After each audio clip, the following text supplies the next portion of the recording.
After being asked to bat first, Sri Lanka posted 273 for 8 from their 50 overs, with Danushka Gunatilaka top scoring 96 against Jason Mohammed 3 for 47. In reply, West Indies chased down their target with 2 balls to spare, finishing on 275 for 5.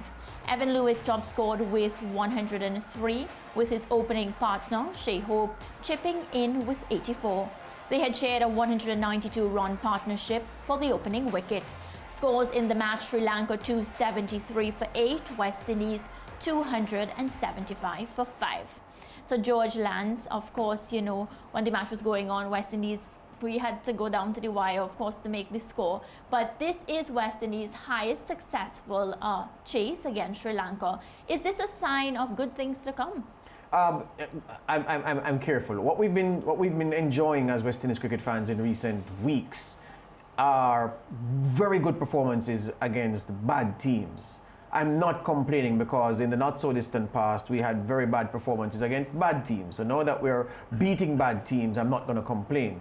I say that to say that we should be very measured in how we assess these performances and the conclusions we draw, because we're so used to losing. Any hint of success tends to cue the hyperbole and effusive praise, when it is that measured assessment should be the order of the day. I'm giving that measured assessment now to say the pleasing thing for me about this match and the series so far, the 3 games against Sri Lanka in the T20s and these 2 ODIs. The Windies, especially in these ODIs, have always looked as if they have another gear they can engage. When you're playing against lower level opponents who aren't at their strongest, and let's face it, the Sri Lanka outfit nowhere near its strongest based on the historic Sri Lanka teams. If you can beat them and look like you have something to spare, it suggests strong things for the future when you meet stronger teams. But I'm not going to pop any champagne yet, because this isn't an acid test, but I'm happy that the boys are going about their job professionally. Yeah, I think what we're seeing in recent weeks in West Indies cricket is the spin-off benefit of what happened in Bangladesh, with fringe players coming to the fore and showing that they can perform at the highest level. So players who have lost marks in recent years, like the Shai Hopes of this world, are apparently a lot more committed, and not that Shai Hope hadn't been committed. I was going to ask if you want to use Shai Hope as the example, because this man was an outstanding ODI player before these 2 games, and he continued to be so.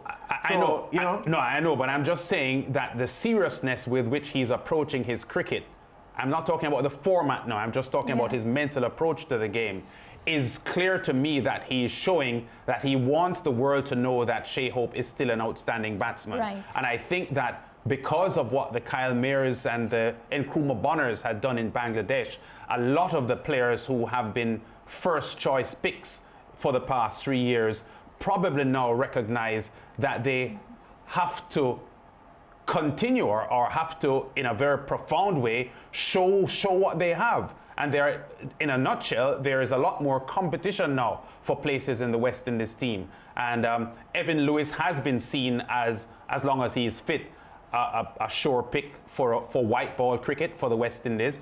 But the manner in which I saw him approach his innings in the first ODI, the slowest ever half century he has ever scored, showed me that he has his mind in the right place. He came back today with 100, and I think that the ODI game, which has been very poor for the West Indies in recent years, or even decades I should say, is showing signs that these players are now a lot more focused on getting good results, and I'm hoping that it will continue. You see, that's we differ, because that's where I'm not going. Your assessment, and you were saying that you're seeing signs. I'm just saying that we should commend them for good performances, outstanding performances against soft opposition. Show me this against a good team, and I'll call what you're showing. Yeah, but as you said, George, just now, we have played badly against poor opposition before. So I am not. You heard what I said? Yes. I said they're showing focus, and I'm hoping it continues. I'm hoping it continues. The reason I'm commending them is just because of that, because they've played badly against bad opponents. So when you say that Shai Hope came back to show that he's still a good player,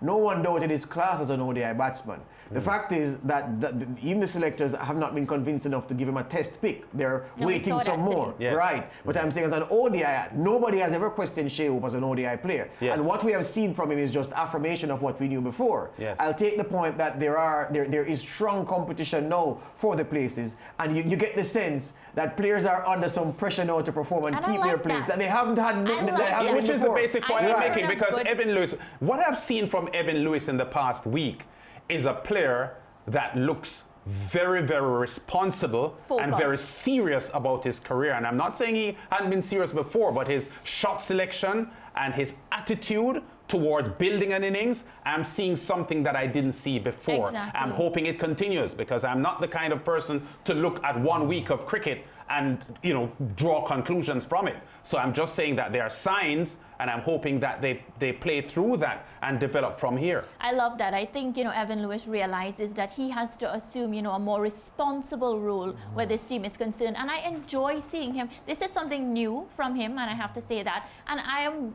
embracing it with both hands. Like, I'm looking forward to see him do this going forward.